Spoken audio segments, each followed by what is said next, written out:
কি হলো? যা স্কুলে। মা, দেখো না, প্যাকেটটা খালি। খালি থাক, তুই ওটা ফেল, যা স্কুলে যা, ফেল।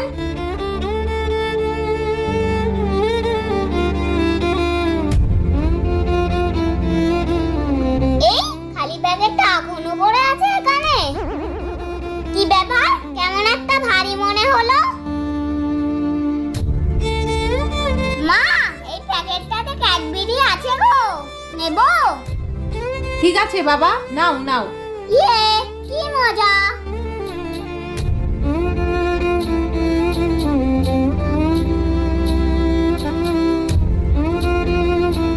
আচমকা দেখে তুই খুশি হয়ে যাবি বলেই কিছুক্ষণ আগে আমিই ক্যাডবেরিটা ওখানে রেখে দিয়েছিলাম।